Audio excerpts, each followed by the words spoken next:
అందరికీ నమస్కారం అండి. నిన్న ఒక ఫోటో ట్విట్టర్‌లో బాగా వైరల్ అయిందండి. మన 'మహాసేన రాజేష్' మరియు 'దిలీప్ శంకర్' ఇద్దరు కలుసుకున్నారు. హైదరాబాద్‌లో కలుసుకున్నట్టున్నారు. 'దిలీప్ శంకర్' గారు లేకపోతే 'మహాసేన రాజేష్' గారు దాన్ని బాగా వైరల్ చేశారండి. వారి గురించి 2 ముక్కలు మాట్లాడుకుందాం మనం. ఎందుకంటే 'మహాసేన రాజేష్' పవన్ కళ్యాణ్‌ను ఓడిస్తానని, పవన్ కళ్యాణ్ గెలిస్తే రాష్ట్రానికి ప్రమాదమని ఎన్నికలకు కొద్ది రోజుల ముందు వీడియో విడుదల చేశాడు. మరి ఎందుకు చేశాడో నాకు తెలీదండి ఆయన. అదే మహాసేన రాజేషు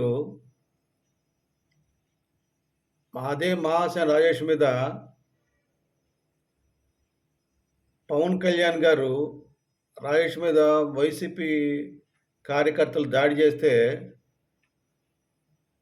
పవన్ కళ్యాణ్ గారు వెంటనే మహాసేన రాజేష్‌కి ఫోన్ చేసి పలకరించి ఏంటి? ఎలా జరిగింది? ఏంటి? అన్నీ వివరాలు తెలుసుకొని, ధైర్యం చెప్పి, జనసేనకు తోడుగా ఉండమని అన్నది పవన్ కళ్యాణ్ గారు.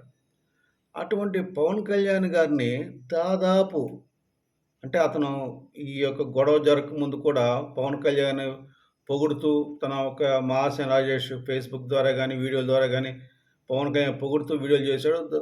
జన సైనికులు కూడా ఆయనకి అన్ని విధాలుగా సబ్స్క్రైబ్ చేసుకున్నారండి.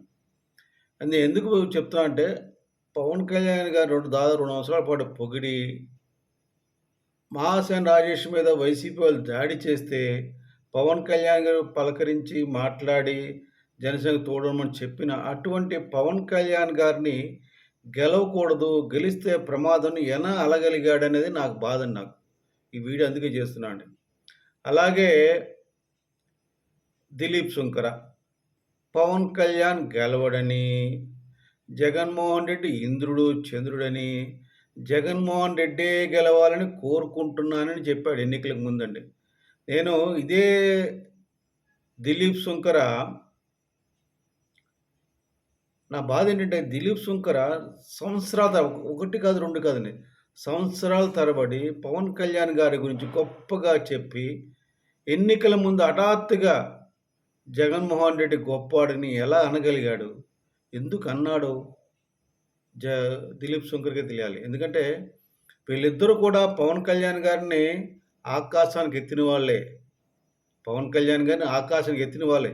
ఎందుకని ఎన్నికల ముందు మారిపోయారో మరి వాళ్ళకే తెలియాలి. భగవంతుడు వీరిద్దరూ కూడా కలుసుకున్నారు నిన్న. అందుకే చెప్తున్నానండి. వీరిద్దరూ ఒకటి తలిస్తే వాటర్ మహాశయుడు మరొకటి తలిచాడు.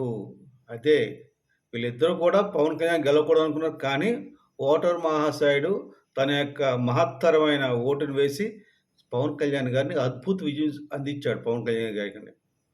ఇది నిజంగా నాకు ఒక చిన్న నవ్వొస్తుంది. వీళ్ళిద్దరూ కలుసుకుంటే ఆ ఫోటో చూస్తే ఈ ఉద్దండ పండితులిద్దరూ కలవటం చూస్తే జోగి జోగి కలిస్తే బూడిద రాలిందన్న సామెత గుర్తుకొస్తుంది నాకు. బూడిద బు జోగి జోగి కలిస్తే బూడిద రాలుతుందనే సామెత గుర్తుకు వస్తుంది. నేను ఒకటే నమ్ముతానండి. ఎవరైనా సరే నేను నమ్మేది ఒకటే.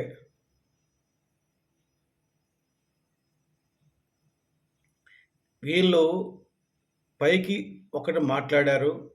లోపల వాళ్ళకి వేరే ఆలోచనలు ఉన్నాయి. వేరే ఆలోచనలు ఉండబట్టే భగవంతుడు తగిన శిక్ష విధిస్తాడని అర్థమవుతున్నది. నేను నమ్ముతున్నది ఒకటే, పవన్ కళ్యాణ్ గారు కారణ జన్ములు. గుర్తుపెట్టుకోండి తెలుగు ప్రజలారా, దిలీప్ శంకర్ అండ్ మహాసేన రాజేష్ మీకు కూడా చెప్తున్నాను. పవన్ కళ్యాణ్ గారు కారణ జన్ములు. ఆయన జోలికి ఎవరు వెళ్ళినా ఆ జగన్మాత చేతిలో ఖచ్చితంగా శిక్షింపబడతారు. ఆ జగన్మాత శిక్షించడం ఖాయమని తెలియజేస్తున్నాను. జై జనసేన, భారత్ మాతా కీ జై, జై హింద్.